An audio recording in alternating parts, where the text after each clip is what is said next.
भैरवपुर के एक बरगद के पेड़ के नीचे बूढ़े किसान और अलग अलग वर्गों के लोग शाम के बाद आकर बैठते हैं। रात देर तक उनकी गंभीर मुद्दों पर बातचीत की आवाज से यह जगह हमेशा चहल पहल से भरी रहती है। 1 महीने पहले आई भीषण बाढ़ ने गांव का रूप बदल दिया था। तालाब और पोखरे सब अब भी पानी से भरे पड़े थे और इन्हीं दिनों हर दूसरे तीसरे दिन किसी न किसी के डूबकर मरने की खबर गांव में फैल जाती थी। और आज इसी मुद्दे पर बरगद के नीचे चर्चा तेज थी।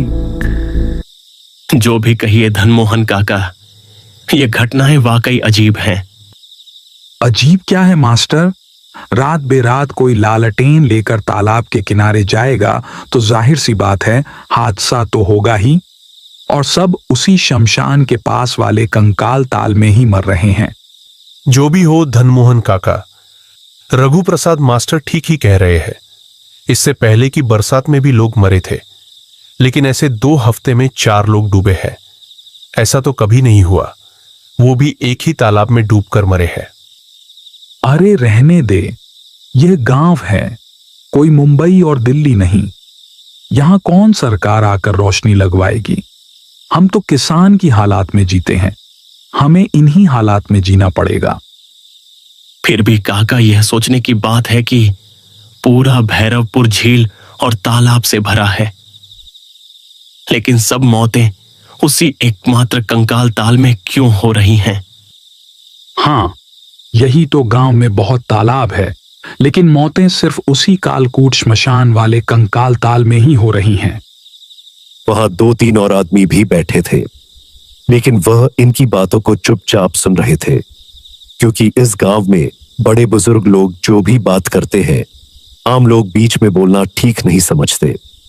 और तभी इन चर्चाओं के बीच एक अजनबी आदमी आता है, कंधे पर लाठी और पोटली, कसी धोती और बारीक मूछे में। अरे ये कौन? आप तो हमारे गांव के नहीं लगते। कहां से आप आए हो? पहले आप सभी को नमस्कार। मैं आंतला से आया हूं। मैं इस गांव के शिवहरी पांडे का वकील हूं। वकील मतलब कोई मुकदमा करने आए हो क्या? हाँ, मेरे दादा की 8 बीघा जमीन मेरे साझेदारों ने हड़प ली है। मैं उसी पर मुकदमा करने आया हूं। पर बाबू, आपने यहां आकर बहुत बड़ी गलती कर दी है। भैरवपुर में मुकदमेबाजी नहीं होती। यह सुनकर परदेसी आदमी जैसे बुझ सा गया।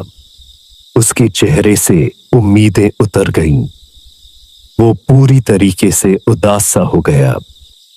अब क्या करूं? मैं और कोई दूसरा काम करने तो आया भी नहीं हूं।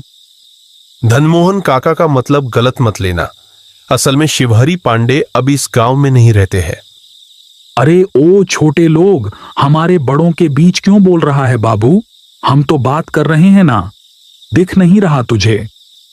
विक्रम उदास और परेशान चेहरा लेकर सबकी तरफ देखकर बोले, मैं बहुत दूर से आया हूं। क्या आज की रात किसी के घर ठहर सकता हूं? बहुत बड़ी मेहरबानी होगी। जरूर, आप चाहो तो। क्या है वो रास्ता? जी बताइए। शिवहरी पांडे पास के निकुंजपुर गांव में रहते हैं। तुम चाहो तो वहां उनके पुराने घर में रुक सकते हो, लेकिन याद रखना, कालकूट श्मशान के पास बिल्कुल मत भटकना, समझे क्या? शमशान के पास के तालाब में भूत और आत्मा रहते हैं। उसके लिए अब मुझे सहानुभूति दिखाने की जरूरत नहीं। मैं घोड़ेपाल का लड़का हूं। भूत प्रेत आएगा तो उसे एक थप्पड़ मार के सुला दूंगा। यह कहकर परदेसी नाराज होकर पांव पटकते हुए रास्ते पर निकल पड़ता है। सब लोग उसे जाते देखते रहे। धनमोहन काका, क्या आपने ठीक किया? अगर वो परदेसी आदमी सचमुच मर गया तो पूरे गांव का नाम बदनाम हो जाएगा। सुना नहीं, वह गोरे पहलवान का बेटा है। अरे चिंता मत करो, अगर कुछ भी हुआ तो लोग कहेंगे गांव वालों का कसूर नहीं, मैंने सही ही किया। अब बहुत रात हो गई है, तुम लोग जैसे चाहो देख लो उस आदमी को। मैं तो अब जा रहा हूं।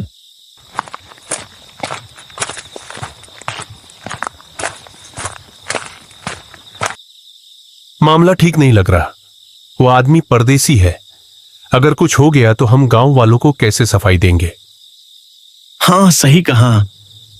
मैं क्या कहता हूं, क्यों ना हम बीर सिंह काका के पास चले क्या? सभी ने इस बात से सहमति जताई और वहां से सभी उठ खड़े हुए।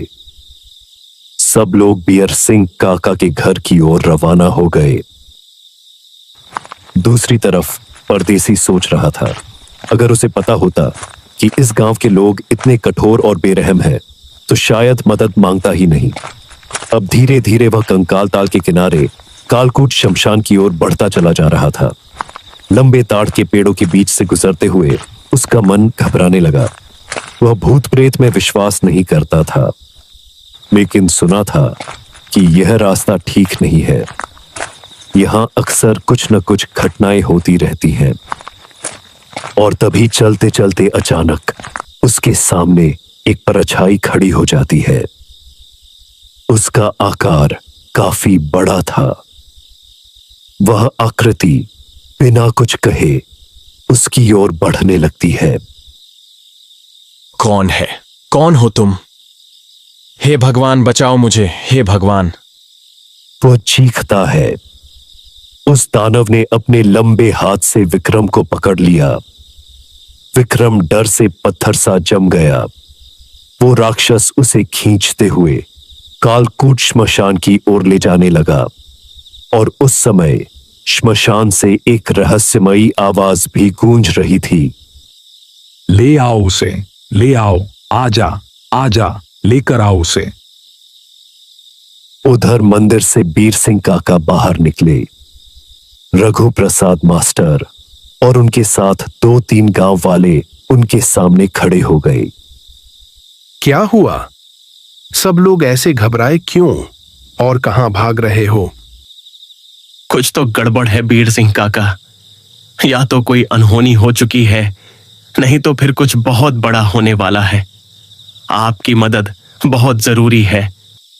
हम तो कुछ समझ ही नहीं पा रहे हैं। पिछले 1 महीने से कालकूट श्मशान में एक काली साधना करने वाला अघोरी ठहरे हुए है। और आप जानते हैं, मैंने कई बार उस बूढ़े धनमोहन काका को वहां जाते देखा है।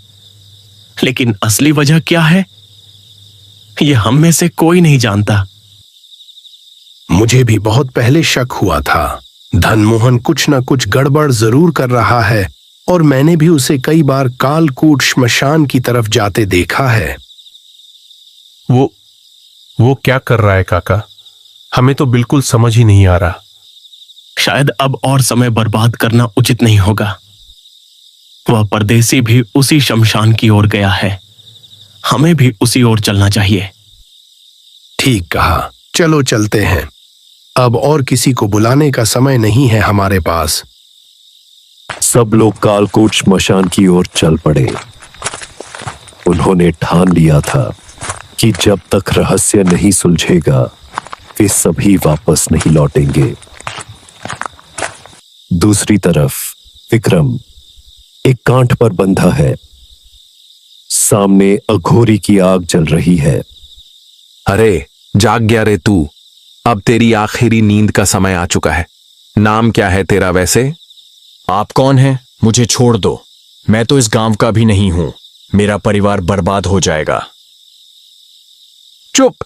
तुझे बलि चढ़ाए बिना मेरी साधना पूरी नहीं होगी। हे आजा, काट इसको, रेत इसका गला। क्षण भर में अंधेरे से वह भयंकर राक्षस फिर से बाहर निकल आया और उसके हाथ में एक विशाल तलवार थी। उसका एक एक कदम मानो मृत्यु का साक्षात रूप प्रतीत कर रहा था। मुझे छोड़ दो। मैं परदेसी हूं। मेरा परिवार उजड़ जाएगा। मेरा जीवन नष्ट हो जाएगा। इतने में धनमोहन काका भी वहां पहुंच गए। उनका चेहरा अब इंसान से ज्यादा पिशाच जैसा लग रहा था। हाँ, तू परदेसी है, लेकिन बलि का कारण तुझे भी जानना चाहिए। वह तालाब देख रहा है। उस तालाब को अमृत पोखर बनाने की कोशिश कर रहा हूं। जिसकी भी जान वहां जाएगी, उसकी जीवन शक्ति तालाब में बंध जाएगी। अघोरी और धनमोहन को क्या पता था, झाड़ियों के पीछे मास्टर बीर सिंह और बाकी गांव वाले उन्हें चुपके से देख रहे थे।